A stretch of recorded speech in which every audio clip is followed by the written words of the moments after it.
Hi there, I'm Gary. Welcome to my channel. The kit I'm looking at today is the awesome Horten 229B Flying Wing Fighter in 1/32nd scale from Takom. This two-seater was released at the same time as the Horten 229A single-seat fighter by Takom. I got the pair of them with a 1/16th scale pilot finger included. Now, if you enjoy the show, and I hope you do, please remember to let YouTube know by giving it the imperial thumbs up, by hitting the notification bell, and by subscribing to the channel. It's free and a great way to show your support. So let's make a start with the box the kit comes in. So here's the very, very large box of the Horten 229B in 1/32nd scale from Takom, or Takom Wings. The code is 32002, of course 32001 is the Horten 229A. I got both of them in the box set of the two versions, and the A also comes with the 1/18th scale figure of a pilot, but I wanted to have a look at the B because it's got more parts to it mainly. Okay, on the front, an interesting piece of box art of a Lancaster being attacked by a 229. Kind of not sure about the perspective here, the size difference here. I think I don't know. Would it be bigger? Small? I don't know. It just looks a little weird to me. I think this Lanc should be a little bit smaller in the background. Launching a rocket, of course, and the radar receivers front and back as well, which is what the 229B was about. 2 crew seats. Okay, on this long side here, there's the 2 schemes that they propose. Of course, entirely fictional, but you know, they look okay. It's sort of a mottled one for yellow 3 and a striped one for red 11. And on the other long side are frame maps and decal sheet and photo etch. Gives you the contents of the box. Just kind of a nice idea, really. Okay, so let's have a look inside this vast box and see what you get for your money. It's a top opening box and it goes straight into the contents. There's no inner cover. There's a thing here, sort of cellophane bag with the instructions, with the decal sheet and the photo etch inside. And there are a lot of bags of parts. Now every frame has its own bag, as you can see here. Or actually no, that one's, there's 2 in that one, but then they're duplicated anyway. There's also a separate bag, of course, a bag within a bag indeed, for the canopy parts, the clear parts. So there we go, lots and lots and lots of bags of things, and we'll have a look at all these in a bit more detail now. The frame lettering on Takom's kit here is very strange. Anyway, we'll just go with what we can. So the first one I can find alphabetically is frame C for Charlie. As you can see, this is the upper part of the fuselage, lower fuselage, engine covers, a few bits of the electronics. That's the forward dipole mount, that's the rear dipole mount, some doors and bits and pieces, air brakes and so on. Frame D for Delta is one of the wings. You can start to see how big this thing's going to be. Some sort of wing structure in there that's going to help support the undercarriage and everything else, all in the middle here. And some, I think it's probably flaps and ailerons. Probably flapperons or something on these things.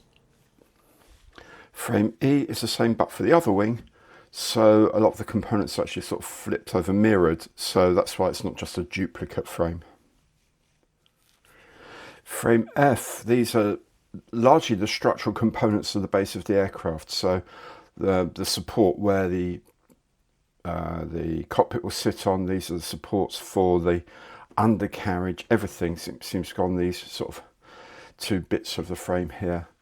There's another wing section and some parts for supporting the engines here. Frame G, again, are primarily undercarriage parts. There's a lot of them, a lot of parts of the undercarriage of here.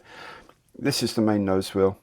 You can see how huge it is, and then the nose wheel itself and tyres, Continental tyres on there. Frame L, some more structural bits. This is largely the cockpit area here with the two control panels here, instrument panels, gear doors and so on. I think here probably, I don't know what those are, to be honest with you. I don't know yet because I haven't built it yet, but these are definitely the sides of the cockpit. The two crew figures are on frames K and Q. I'm guessing K is the pilot figure that was included with the original 229A boxing, and Q is the radar operator that sits in the back seat of the aircraft. N for November is the nose section of the aircraft, and this is what appears to be a slide molded part in one piece, so there's no joins here or at the nose, which is a very nice thing to do. Now these frames, which I think are frames M for Mike, are the missile element, the Henschel 298 missiles that the aircraft was supposedly going to carry. There are 4 of them in total. There are 2 of these identical frames V. Each of these contains all the parts for one of the 2 engines. Then there's the transparent frame, which on here is P for Papa. There's a single piece canopy and windshield. So you obviously don't have an open canopy option. These parts are for the helmets, for the pressure helmets for the flight crew, and there's a couple of small identification lights as well. There's a sheet of brass footage as well. It's just plain brass, it's not painted, you have to paint it yourself. Most of these parts are for the harnesses here. These tiny little strips here, these are collars for the helmets of the crew. Not sure what those 4 parts are. And these are the dipoles for the front of the aircraft, for the radar system at the front of the aircraft. Looking at some of the plastic, this is the nose part that I pointed out earlier, the part that's probably a slide mould. And the riveting's nice. It's going to be really easy to pick that out. You know, you see 1/72 scale kits with riveting like that, and this is 1/32, so it's a bit more believable like this. It looks very clean, looks very clear, very nicely moulded. There's no flash anywhere. Very, very nice. Kind of, when you look at that, you kind of think, yeah, I suspect the parts might actually fit together quite well, but of course we'll have to see. Likewise, the wings, nicely moulded. The access panels there, I guess for fuel filling and whatever, are nice enough. Again, panel lines are very reasonable for this size. Bit of thermal effecting there on the plastic, but I'm pretty sure once you put down a primer coat, you'll never worry about that ever again. Focus please, will you, camera? Thank you very much. Yeah, all these parts look nice and clean. These are where those air brakes or differential spoilers go, which is kind of nice, I think, the roll control. The moulding, as I say again, is nice and clean and clear. Let's have a look at these. There's parts in here. Yep, very crisp, very clean. Again, no flash, nothing to worry about. Just nice, clean parts of plastic. Parts of the engine detail now. Have a look at those. They look quite cool, don't they? They should be able to detail up really nicely. I don't know if you can take the panels off to look at the engines. I suppose you must be able to. This looks a bit dodgy, but then if you spin it over, you find it's actually really nicely moulded on the other side. The wheel hubs are here and they look good. Tyres are down here for the main wheels, or yes, main wheels. Continental 740 by 210. So lots of nice detail, lots of clean moulding. All these small parts of the undercarriage really crisply moulded. There's pipe work for the engine as well. All looks jolly good. So yeah, should go together very nicely. This is the decal sheet for the Horten 229B. You've got a choice of red 11 or yellow 3 as the aircraft. The schemes either involve black crosses or white crosses on the upper surfaces. You have got segmented white swastikas and black swastikas should you really want to put them on. Lots of fuel and oil triangles. All the instruments are single pieces, so they're really easy to put onto the instrument panels. If you do a little bit of dry brushing or whatever to bring up the bezels of all the instruments, you can then put the faces on, and then a little drop of clear to make them look like glass. The one thing that's going to be quite interesting is this don't walk line, or walk line, I can't remember which it is. That's one piece of decal, so that's going to be really interesting to try and get that to sit onto a plane in one go. I may cut that up into segments and put it on in bits, because I don't think putting that on, as it's a dotted line, I don't think I'm going to lose anything by cutting it up and placing it. If you look closely at the decals, they're nice enough. The instruments are pretty good actually. For 1/32, they're nice and clean and vaguely look like what they should be, I suppose. Fuel markers are okay. Just the tiniest hint of maybe they could be sharper, but good enough. The colours are nice. And here the colours on the yellow and red are quite nice and rich. The red warning lines, very nice as well. And all of the black warnings here are fine. Yeah, I mean, it's 1/32, they should be good. Let's be honest, they should be good. Here you can see the swastikas cut in halves if you really want those. The various sort of lubricants and petrol markings there.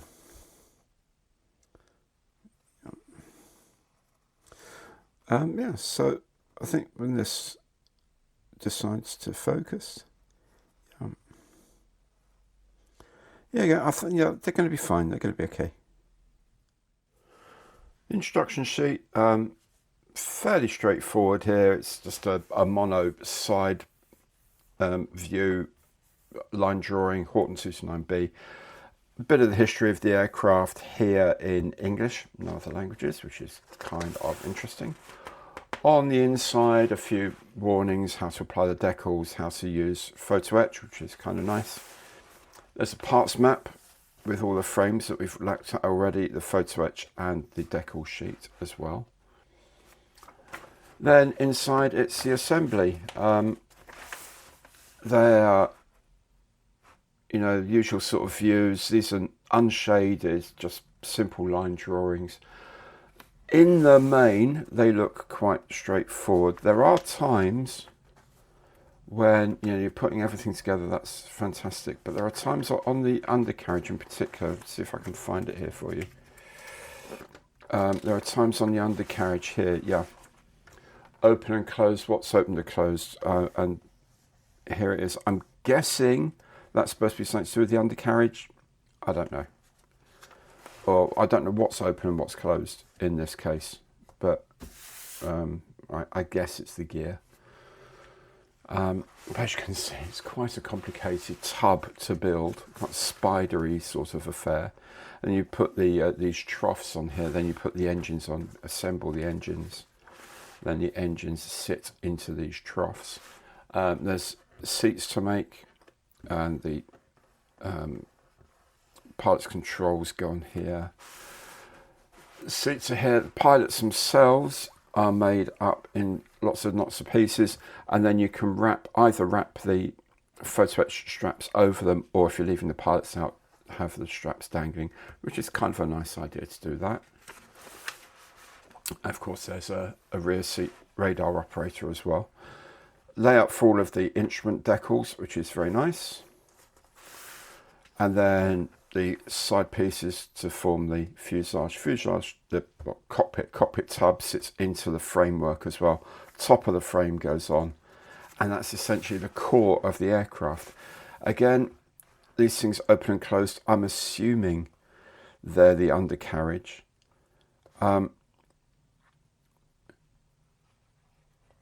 Yeah, I'm guessing this is all to do with when the wheels are up. I mean, you still make them and put all the stuff in and everything, even when the wheels are up, which is quite weird. So it's not immediately obvious what you use if you... I mean, that just says open and close, fine. But the rest of it is not... It's really not obvious. That appears to be very clearly making that closed. But then if you're doing it open, you do it this way with the gear here. So I don't know. I guess I'm going to have to wait and see what happens when I actually try and make this thing. It's really not that clear what part goes where for what. Really not clear at all. Anyway, there's more things that are either open or closed. Things like air brakes. I'm guessing these are air brakes. Again, open and closed, open and closed. Bits and pieces. Gear doors, I'm guessing here. Yeah, then the wings go on, more stuff open and closed. Maybe it's the spoilers for control, roll control or something. It could be for anything, frankly. I'm guessing roll control. Missiles, if you want to make them, the Henschel 298 missiles. There's the Yagi array at the front that you make with photo etch. That's a single piece for the back, so you don't need to worry about that. And that's essentially it. I mean, it's a lot of interior work for the aircraft. Two schemes they suggest, one with a mottled camouflage with a yellow 3, and one with a striped camouflage with a red 11.